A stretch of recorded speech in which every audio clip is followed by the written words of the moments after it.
Hello, everybody. I am the proactive caregiver, and I specialize in educating others on how to be proactive by empowering you, the caregiver. Because if you cannot take care of yourself, then you cannot take care of your loved one. Today, I want to go a little bit deeper into just that concept. Last episode, we had Kaylee Johnson who explained several different ways of self-care, but I know so many caregivers, including myself, that still struggle to create and maintain self-care regimens. Let's get into that a little bit more.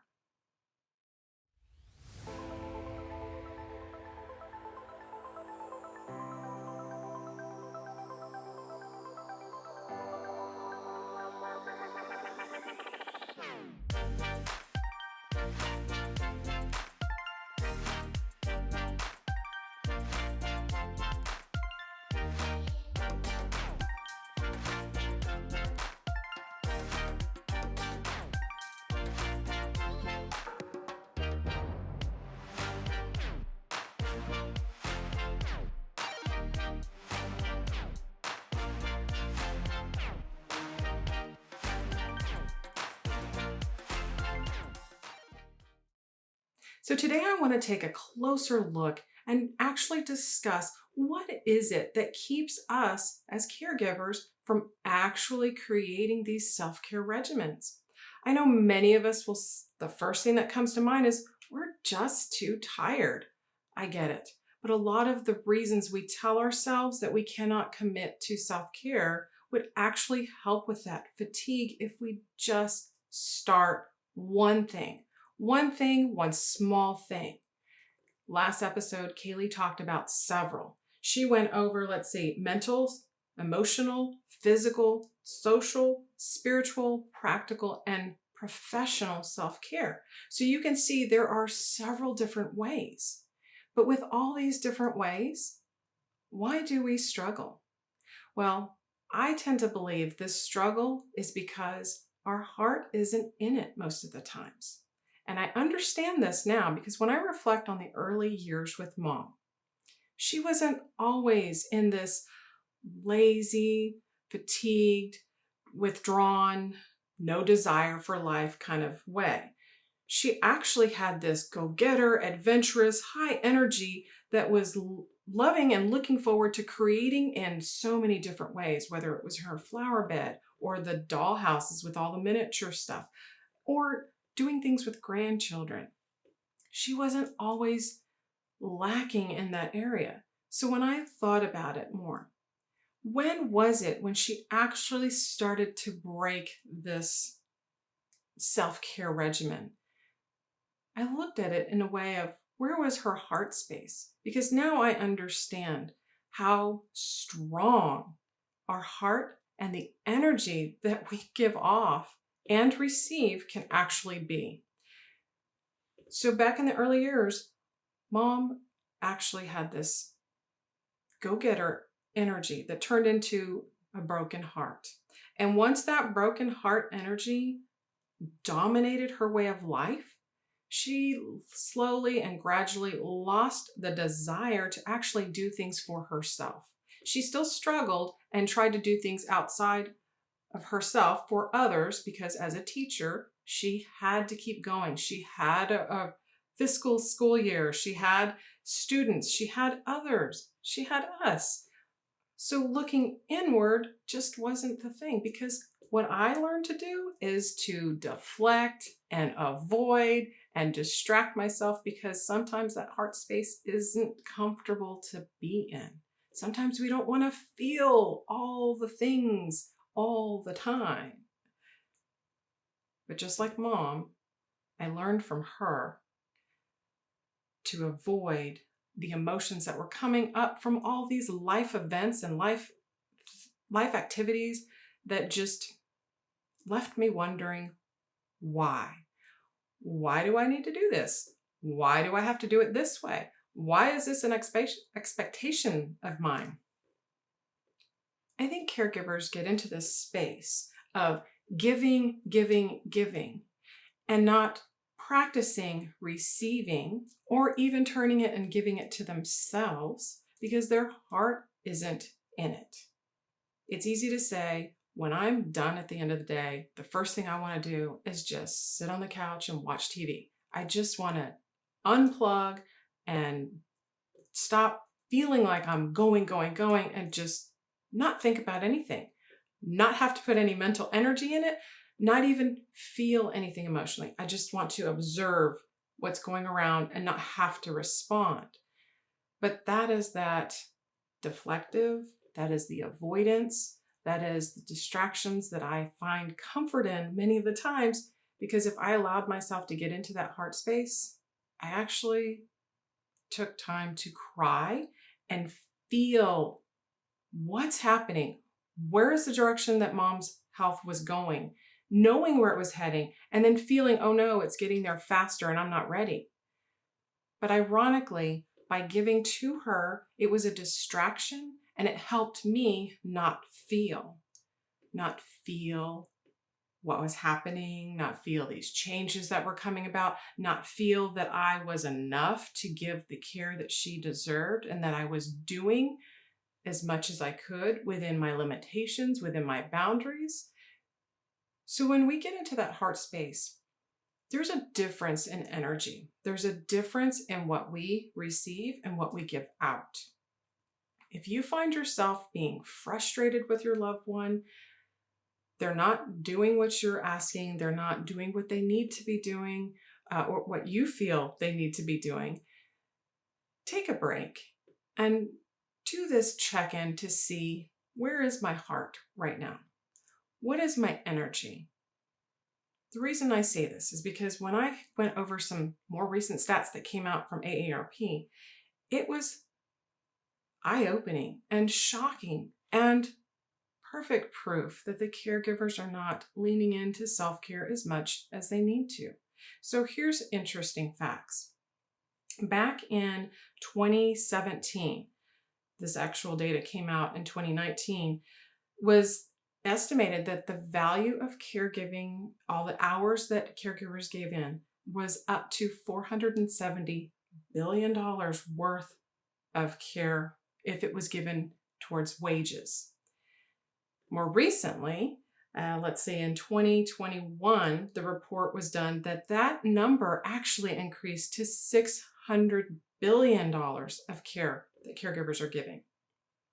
So based off of 38 million caregivers in the US alone, these caregivers are providing at least 18 hours of care. Now, while they're doing this, and we all know that at least 18 is on the very low end because majority of us are living this. So we're giving far more than 40 hours a week of care to our loved one. And in the process of doing that, how many of those hours are turning into self-care for you? Think about that. So as the time goes, our heart space energy, all of this care that we're giving out, we're depleting ourselves. We're depleting our energy. We're not replenishing it as often. We are in this mindset of, I have to do. Well, one of the things that I am continuing to learn is we are not human doings. We are human beings. And in this moment of learning how to be a human, how to feel our way through life, how to continue caring in the best way we possibly can without losing ourselves, without harming ourselves, without depleting ourselves, is to actually lean into this self-care. So with that in mind, I want to share a quick story. I had a moment years ago that it was time to cleanse the space, the practical self-care, giving things away to get rid of some stagnant energy, basically. So I created a box full of books that I was no longer needing, reading, wanting, just collecting dust. I took this box to Half Price Books. I was going to sell this box of books. And after I handed the books off to the attendant, I knew I was going to have some time to wait in the store while they were going to assess what the value was for these books. I turn over to the aisles of all the many other books that really didn't need to replace what I just gave away with more. but I wanted to pass some time. So I stood in front of the aisles and just tried to energetically sense, what does my heart want? Where can my heart lead me? I went to an aisle that first came to mind as go this way, go here. Across the about 4 or 5 rows of books, I went into a scientific area. Okay. So as I stood in that area, I kind of did a 360 within the one like horseshoe row that it ended up being. And as I stood there, I thought, okay, what does my heart desire? What do I want to read? And the moment I stopped and pulled the first book that was directly in front of me, happened to be, and I'm not kidding, Joe Dispenza's book of How to Change the Habit of Being Yourself.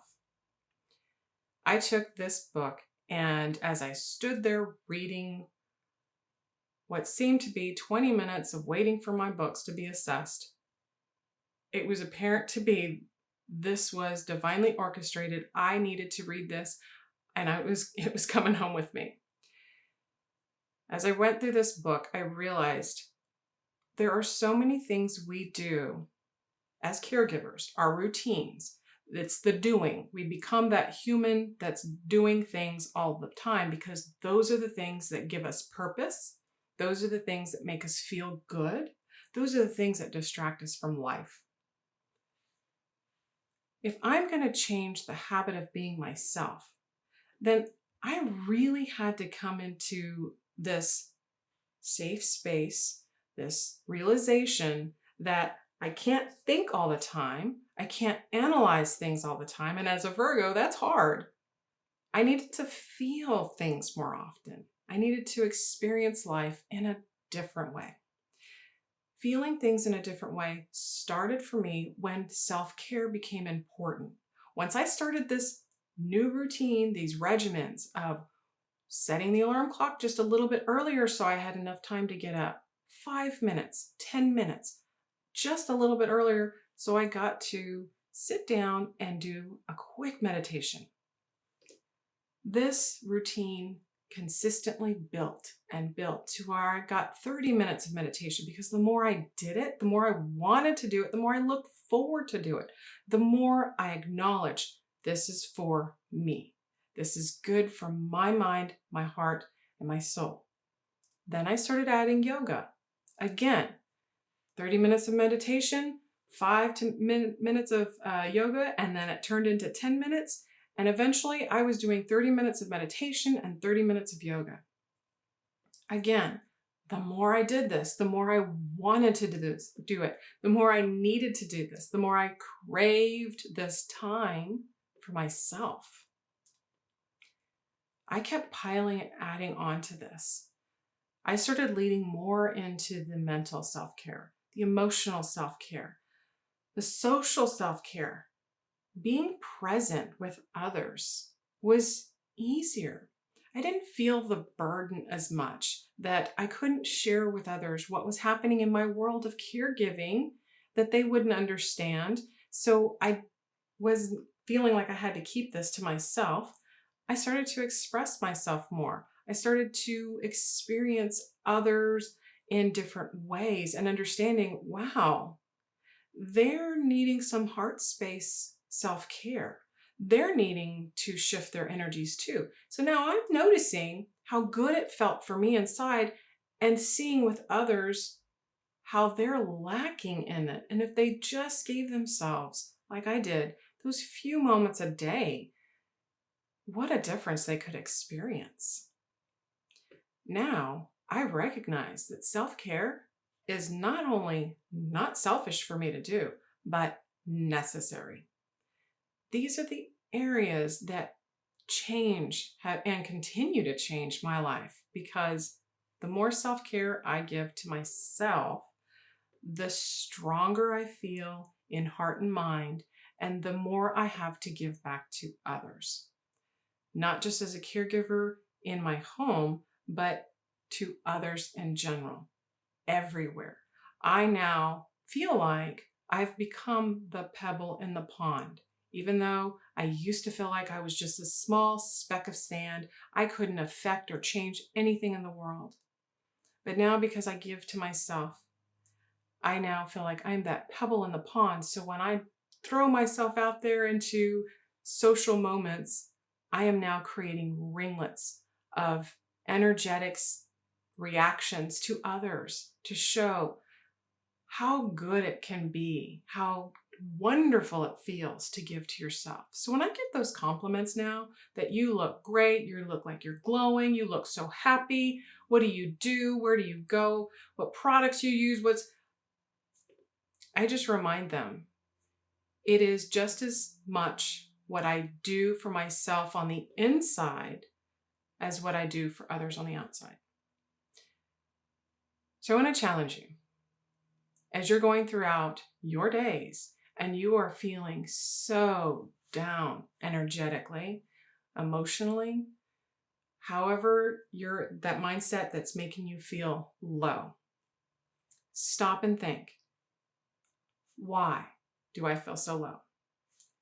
Let that inner 5-year-old come out and do the little why, until you can stop asking those questions and feel like you have an inner knowing of, oh, that's why.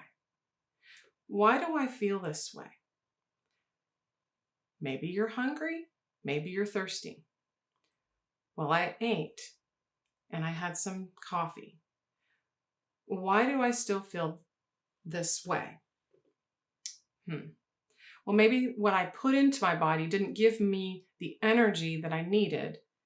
And I thought I was hungry for that, but it didn't satiate the hunger. Why am I still hungry?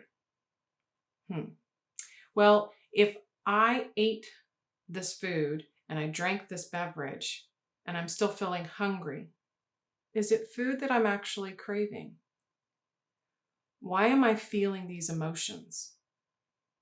Well, these things that are happening around me are stressful, and I feel like I'm lacking in attention, or maybe I feel like I'm lacking in a sense of peace. Why do I not feel peaceful? Because I feel like what's happening around me is pulling me in a different direction that I was prepared for, and I feel like I'm losing control. Why do I need to be in control? Because if I can control everything around me, then I can stop the arrows that pierce my heart, or at least feel like I can stop them before they pierce me. So this is a process of elimination.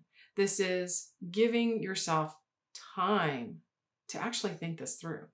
And the more you realize that those cravings that we have for food or beverages may not be a craving because you're actually hungry in your stomach, but you're hungry emotionally. And when you lean into this heart space and you become more aware of it, then you're able to go from this mental logic self of doing, into this emotional heart space to feel. And sometimes feeling life is not nice. It's not comfortable. It's the last thing we want to do. But most of the time, it's what we need to do. And because caregivers are experiencing burnout and other depression and just moments of wanting to give up, we have to stop this routine of not giving to ourselves and start becoming selfish. Yes, I'm saying this. Caregivers, you need to become selfish and give to yourself for a change. Because if you don't stop and give to yourself, then who are you now? If you're gone, and unable to continue giving to your loved one? Who's going to step in your place when you have burnt out? I am actually encouraged when I'm finding time to give into those emotional and mental and spiritual self-care, where I'm drawn to read more books and experience life in a different way. I'm actually reminded that even Jesus years ago had to step away from the crowds, had to step away and take a break. Even he knew that he needed rest and he needed to recuperate before he went back to continue serving and giving. We want to give as much as we can to our loved ones, but we have to remember giving to ourselves and giving to ourselves first. That is not selfish. That is actually a plan to be able to continue to give in better ways, healthier ways. Because let's face it, we're always going to be giving in some form or fashion, whether our loved one lives longer or they are at their end of their journey. We still have to continue giving to ourselves in the end. And that in that process of giving, you are learning how to take care of your temple that you've been blessed with, how to enjoy life in new and interesting different ways. And by giving to yourself, you're also showing the younger generations how important it is and what it looks like, so that they too can continue learning how to care for themselves. And the tradition changes, the cultural shift takes place. We no longer have to rely on this process, this system of government and healthcare and insurance and this and that. We don't need that. We need to take care of this heart, which in turn takes care of the brain. And it's all balanced through the gut, but it starts by tuning in and being aware of where our heart space really and truthfully is. I want to wrap this with one quick and hopefully memorable acronym. And I'm going to thank Erin before I give this. She'll know. So we want to keep life easy and make it more enjoyable. So we are going to kiss more often. Keep it simple, silly. Although she might have used a different word, we're just going to keep it simple. We're going to keep growing and learning as caregivers, because the more you build awareness, the more you create your self-care regimen, the more you're going to want it, the more you're going to understand and know the need for it, the more you're going to fight for yourself. Thank you for joining in today. I hope you found this episode gave you a little bit more food for thought. And for other episodes like this, you can go to theproactivecaregiver.com. Until next time, ladies and gentlemen, take care. Be proactive.